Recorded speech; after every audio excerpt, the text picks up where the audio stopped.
Olá, bem-vindos a mais um Sabores da Amazônia. Hoje a gente tem uma convidada muito especial, pelo menos para mim, né? Mas não, é para mim e para um monte de gente. Minha prima Marília Cavalcante, que vem aqui falar do trabalho dela na Liga Amazonense contra o Câncer. Oi, prima. Bom dia, prima. Bom dia, muito tudo bom? Obrigada por ter nos convidado. É um grande prazer estar aqui com vocês hoje. Ai, que bom. Então, a Missônia é lá de Borba, eu já falei para vocês que a minha mãe é de Borba, e a gente tem uma família enorme. Então, eu queria trazer alguém, porque é fim de ano, é um ano difícil para todos, foi um ano difícil, está sendo um ano difícil para todos, né?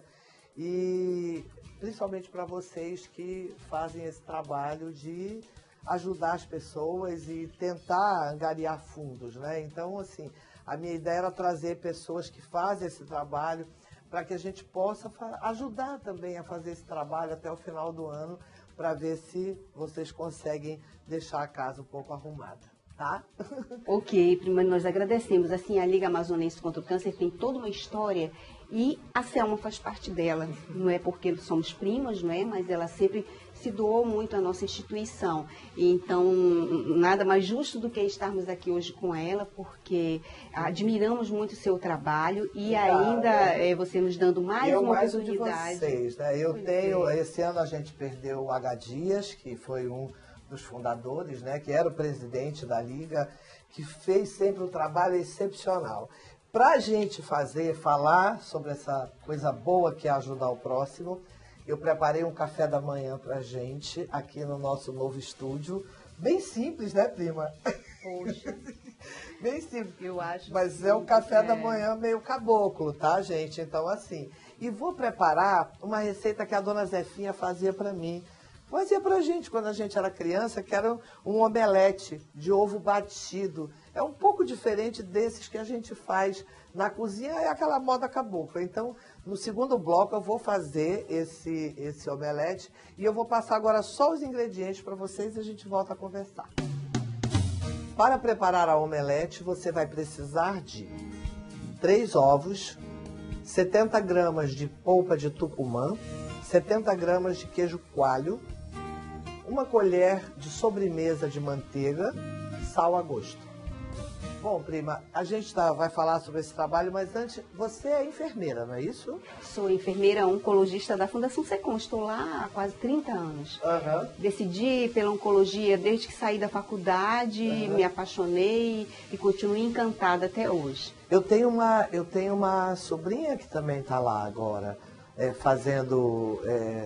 estudando para pesquisadora já, é médica ela já. Ai, que bom. A Monique, filha do Zezinho, a mais velha. Sim, deve ser nossa residente. Isso, exatamente. Ela é residente e está nesse trabalho que eu admiro muito, porque eu acho que lidar com as características gerais do câncer, o câncer é uma doença realmente muito cruel, né? Porque além de adoecer o físico, adoece o psicológico. Então, a família toda, quando chega um paciente na Fundação Secom, não é só o indivíduo que está vindo, muitas vezes lá, um ribeirinho indígena, mas é a família toda, ela vem adoecida. E, então, nós precisamos, assim, nos desdobrar e atendê-lo como indivíduo em todos os sentidos. Sim, com certeza. Até porque se a família quebra, o paciente quebra muito mais ainda, né? Então, eu lembro que a minha mãe passou por isso, né? E a gente tinha uma preocupação muito grande de não deixar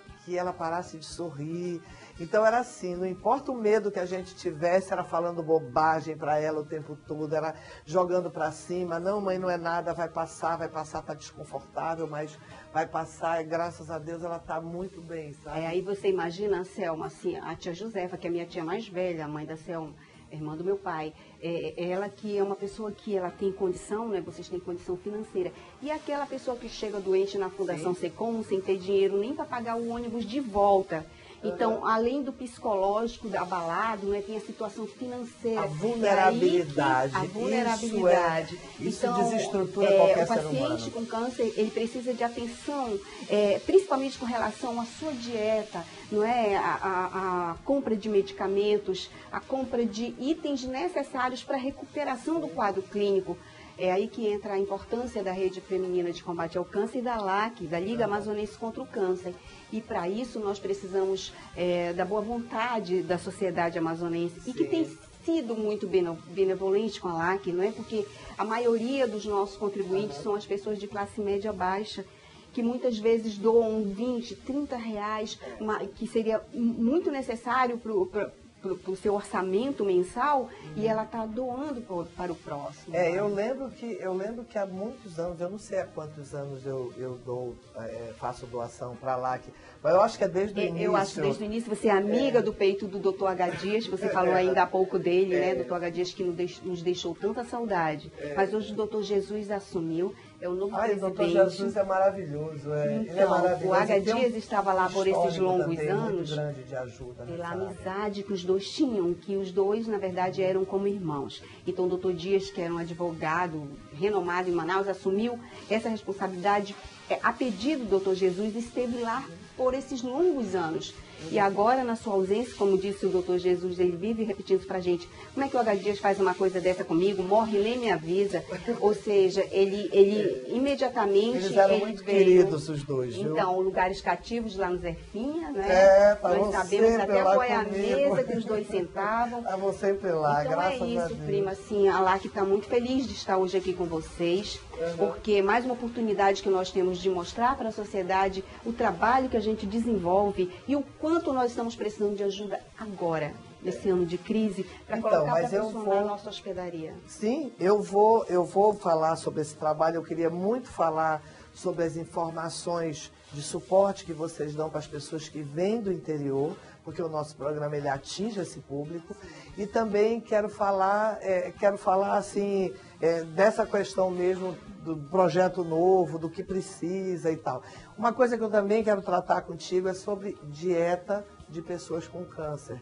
Às vezes o paciente sabe, aquele parente que foi sabe, mas a família em volta não sabe, os amigos não sabem, às vezes não entendem de que maneira pode ajudar essas pessoas. Então, a comida, você sabe, tá? Ligada sempre em tudo, né?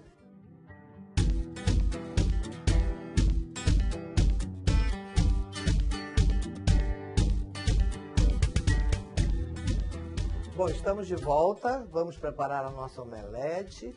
O nosso café da manhã está super charmoso, a omelete vai só para complementar. Aqui está a companhia da minha prima Marília, tá? Que, na verdade, eu só a conheço como Missone, tá, gente? Mas eu vou chamá-la de Marília porque o nome dela mesmo é Marília, mas para mim é Missone, né? Então, se eu atrapalhar os nomes, com certeza vocês vão entender, tá?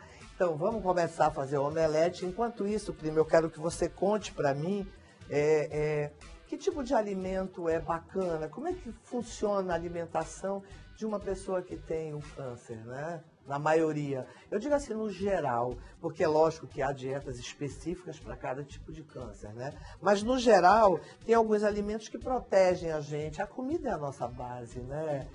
A base do nosso corpo, né? Então, é importante... Prima, é assim, o alimento, ele pode ser mais um fator de risco do câncer.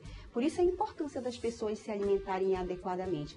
Aí a gente pensa logo, como se alimentar adequadamente, se muitas vezes a gente não tem, famílias humildes não têm nem dinheiro para ir na feira comprar o alimento adequado. Sim. Então a gente sempre orienta o paciente comer aquilo que ele tem, por exemplo, se mora no interior, as frutas regionais, não é? Os legumes que ele possa estar plantando, a importância deles introduzir esses alimentos desde de criança, porque a gente sabe que muitos ribeirinhos e muitos indígenas, como eles não têm o costume de comer os legumes e as verduras, não é? Então, geralmente isso não faz parte da dieta deles. A gente fala aí, entra aí a alimentação alternativa, a importância de utilizar as cascas, não é? Casca de banana, então, certas folhas que eles não sabiam que poderiam colocar na comida, no feijão, no caldo, e que a gente orienta a utilização e o tipo de alimento para cada paciente vai depender muito do diagnóstico dele,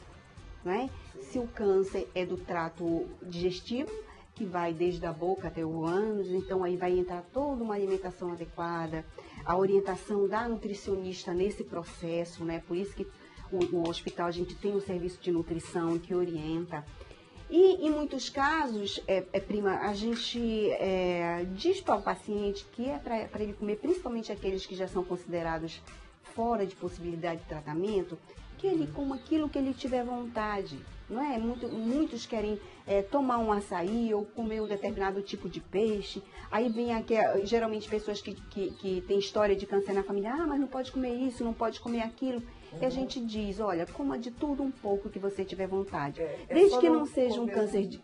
não comer muito, não Então, comer comidas muito pesadas. E evitar o quê? As gorduras, né? Principalmente as gorduras saturadas, né? Aí vem os embutidos, os enlatados, que esses aí contêm os conservantes. Então, isso não é um tipo de alimento que vai fazer bem em época nenhuma do tratamento desse paciente, né?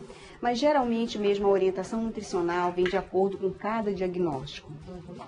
É assim. Gente, olha, enquanto a Marília estava falando, eu estava aqui separando os ovos com essa minha pecinha aqui interessante, só para não sujar as mãos, tá?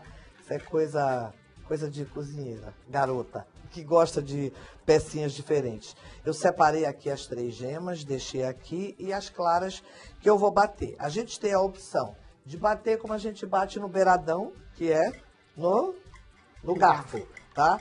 No garfo, simplesmente, até ela ficar nesse ponto. A gente tem também esse equipamento antigo aqui, olha, que era da batedeira, que você bate assim, né? Que é outra forma de bater a clara, tá? Então, qualquer uma das maneiras, tá? E a batedeira mesmo. Olha, esse aqui é rapidinho, olha, é um equipamento barato, simples. E antigamente, quando não tinha batedeira e nem luz elétrica, era assim que a gente fazia as coisas, tá?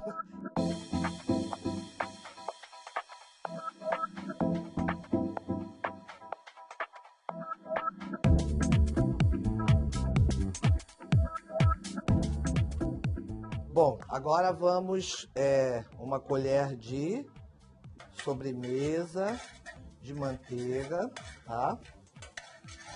Só para a gente preparar a nossa omelete aqui rapidíssima, tá? O queijo coalho já está aqui picado, o tucumã também. Eu coloco, geralmente, quando a manteiga não está quente ainda, tá, gente? Que é exatamente para não queimar, tá? Exatamente para não queimar a nossa... Não, eu estou pegando aqui uma...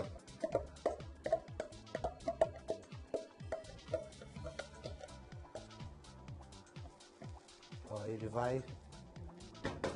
Aqui eu já coloco o queijo. Baixar esse foguinho, que é para ele não ficar animado. E o tucumã. Fazer o nosso omelete caboclo. Tá lindo.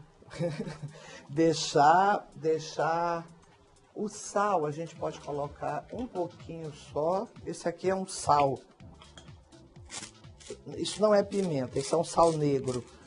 Coisa de cozinheiro bobo também. Cozinheiro adora uma novidade. Vamos tampar essa panela, deixar o fogo bem baixinho e daqui a pouquinho essa omelete vai estar perfeita, tá? E aí, prima, você gosta de cozinhar? Ai, eu amo. Pena que eu não tenho tanto tempo para isso, porque passo o dia todo fora, né? Mas geralmente quando chego em casa, sou eu que preparo o jantar. E gosto também de cozinhar assim para receber a família. Nossa família é grande, né? Temos muitos irmãos e eu gosto É super importante explicar que a nossa família é grande. A família mesmo é enorme. As nossas famílias já são grandes sozinhas. Por exemplo, eu com meus filhos já é um monte. Eu com meus irmãos já é uma festona.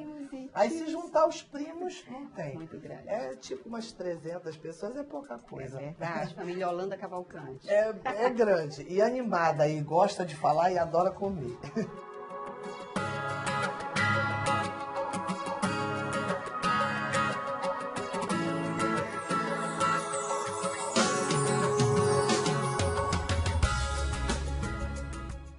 Estamos de volta na melhor hora, não é, prima? Que é a hora de degustar, né?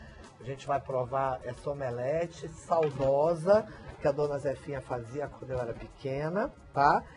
E vamos falar um pouquinho sobre a questão, por exemplo, eu tenho uma curiosidade. Que tipo de trabalho a LAC faz para as pessoas que vêm do interior com doentes? Nós temos vários projetos, primo. Aham. Uns desenvolvidos dentro do hospital e outros à parte. Por Sim. exemplo, como nós ainda não tivemos recursos suficientes para colocar para funcionar a hospedaria, nós alugamos quartos no entorno do hospital. São quartos assim que custam em torno de 300 a 500 reais por mês. Aham. Hoje nós temos cerca de 25 quartos alugados. Sim. Porque eles não têm onde ficar. E para facilitar a locomoção, muitos deles estão fazendo radioterapia, quimioterapia, e precisam ir e voltar todos os dias ao hospital. Temos um projeto que leva aqueles pacientes que têm familiares em Manaus, por exemplo, ele veio fazer a rádio, veio fazer a quimio, e nós os levamos na residência. Então, nós temos uma van com 17 lugares, que ela tem várias saídas agendadas ao dia. E tem uma escala, faz a rota de onde ela vai passar. E os pacientes que estão saindo da rádio da quimio também a van os leva em casa. Distribuímos ranchos mensalmente, de 300 a 400 cestas por mês. Isso daí é regular. Toda essa situação financeira ela é avaliada pelo Serviço Social da Fundação SECOM, para que nós não cometamos injustiças, não é? Sim. Porque como nós não temos pernas para ir nas residências e visitar todas as famílias, levantar essa situação social, então nós contamos com o apoio do Serviço Social da Fundação SECOM para fazer essa avaliação de quem precisa do qual projeto da LAC. E com relação à hospedaria, nós acabamos de construir um prédio lindíssimo, inauguramos, não é? Oferecendo quartos para homens solteiros e para casais, porque como nós temos o Lar das Marias, que acolhe as mulheres, então foi acordado com o Lar das Marias que nós ofereceríamos aos homens, porque no momento assim Sim. não tem nenhuma ONG que abrigue os homens, não é? E casais, independente do paciente ser homem ou mulher. Mas, como nós falamos já aqui no programa, a gente está precisando de apoio da sociedade para que a gente consiga arrecadar mais fundos para poder custear essa hospedaria. Como que as pessoas fazem? Através de uma doação mensal ou até uma doação única? Como achar melhor? Quem procura? Como procura? Nós temos os nossos contribuintes fidelizados. Então, nós temos a nossa principal fonte de arrecadação de renda hoje é o nosso telemarketing, que é o call center. É onde as operadoras entram em contato com as pessoas em casa, telefonam e passam a mensagem, explicam o que é a LAC, o porquê que a gente está pedindo ajuda, e essa pessoa que atendeu o telefone em casa, ela vai decidir, de acordo com a sua situação financeira, a quantidade de recursos que ela vai doar. Ela pode ajudar financeiramente, fazendo a sua contribuição mensal, ela vai decidir se ela vai pagar com boletos, se o mensageiro vai até a sua residência buscar. Eu vou dizer para vocês assim, qual o critério que eu uso, né? Eu ajudo algumas instituições há muito tempo, há 30 anos, é muito tempo mesmo. Só que eu usei o seguinte critério. No tempo que eu comecei a ajudar, eu tinha um emprego. Então, eu tinha uma renda fixa limitada ali. Então, o que eu fiz? Eu usei um valor onde nunca fosse comprometer, de fato, a minha renda, para que eu nunca faltasse à instituição e, de alguma maneira, a instituição não se tornasse um peso para mim, um problema para mim, que não é para ser. É para você ajudar de uma maneira, você tem que se manter forte para ajudar mais. E se você não pode ajudar com muito, você pode ajudar por muito tempo. Isso é a mesma coisa. Então, assim, mais vale alguém que dá 50 reais, ou 30 reais, ou 20 reais por 30 anos, do que alguém que dá 1.000 reais uma única vez. Então, assim, para a instituição, a assiduidade é extremamente importante, porque você mantém aquele compromisso mensal, então é super importante. Então, eu uso esse critério, prima. Eu acho que é uma maneira, você doa pouco, mas doa todos os meses, como um apadrinhamento. Eu acho que é o legal, essa sensação, que de alguma maneira, num grãozinho de areia, você está ali ajudando aquele projeto que ajuda tanta gente. Né? É isso mesmo, prima. Então, nós temos, assim como você, outros fidelizados, e temos a pessoa doa de acordo com quanto ela pode doar. Então, sim, se você só pode dar 20 reais, maravilha, o importante é que você esteja contribuindo. Eu acho super importante esse trabalho e eu queria exatamente puxar essa coisa. Nós estamos entrando no último trimestre do ano, e não é só a época de Natal na verdade, é porque foi um ano difícil. Eu acho que todos vocês, com certeza, que fazem esse trabalho, estão precisando de mais ajuda do que nos outros anos, né?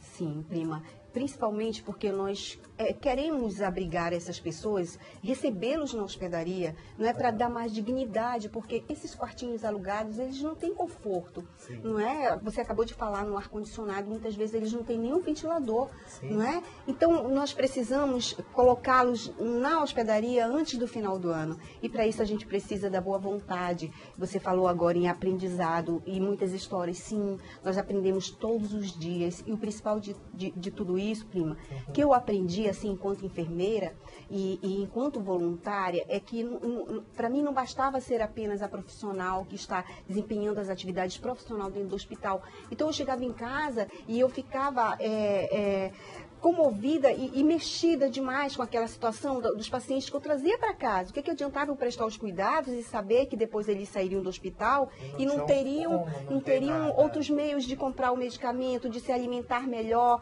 Então foi daí que eu vi a necessidade, que era melhor eu levantar da cama, ficar chorando assistindo a televisão, que muitas pessoas fazem isso, se emocionam com certas histórias contadas na televisão. Hoje a televisão mostra muito essas histórias. Sim. E eu resolvi fazer a diferença. Então eu não vou parar de chorar e vou colocar a mão na massa vou ajudar. Eu lembrei que quando adolescente, quando eu me tornei doadora de sangue, hoje em dia, infelizmente, eu não posso ser mais, mas faz pouco tempo, faz poucos anos que eu parei. Mas eu me tornei doadora de sangue por causa de um neném, eu numa visita a uma pessoa no SECOM, um neném de 8 meses com leucemia. Aquilo me deixou tão tocada. E naquela época era tão difícil essa questão da doação do sangue, não tinha o Hemoan, não existia nada disso. Então, as pessoas não têm ideia como isso evoluiu, né? Como cada ajuda faz essa coisa da saúde evoluir. Então, assim, nessa época eu me tornei doadora de sangue por causa disso, porque ele vivia precisando de sangue e não tinha... ninguém, não tinha as bolsas de sangue, né? E, prima, o importante é que essas pessoas que estão nos assistindo hoje, elas saibam que elas podem ajudar, mesmo não tendo tempo disponível para ir até o hospital, porque muitas pessoas querem ajudar e não sabem como. Uhum. Então, basta ela dizer sim à LAC, não é? Elas dizerem sim à operadora que ligar. Então, se elas quiserem entrar em contato, ligue 2101 4900, que é o telefone do telemarketing da LAC, sim. E contribua no que você puder, tudo será muito bem-vindo e nós já agradecemos assim de coração. Olha, prima, obrigada, eu quero agradecer, a gente teria muita coisa para falar sobre esse assunto, que é um assunto muito, muito importante, tá? Então eu peço a vocês, quem puder ajudar, junte-se a nós, né? Super importante esse trabalho. Olha, não tem coisa mais bacana, mais prazerosa do que ajudar alguém, tá? Então, assim, obrigada por ter vindo, tá? O Sabores ficou super feliz de dar essa pequena contribuição. Nós é que agradecemos, e não é pequena não, gente, essa é uma ajuda muito obrigada, prima. Gente, olha, obrigada e ó, semana que vem tem outros Sabores da Amazônia, eu espero vocês.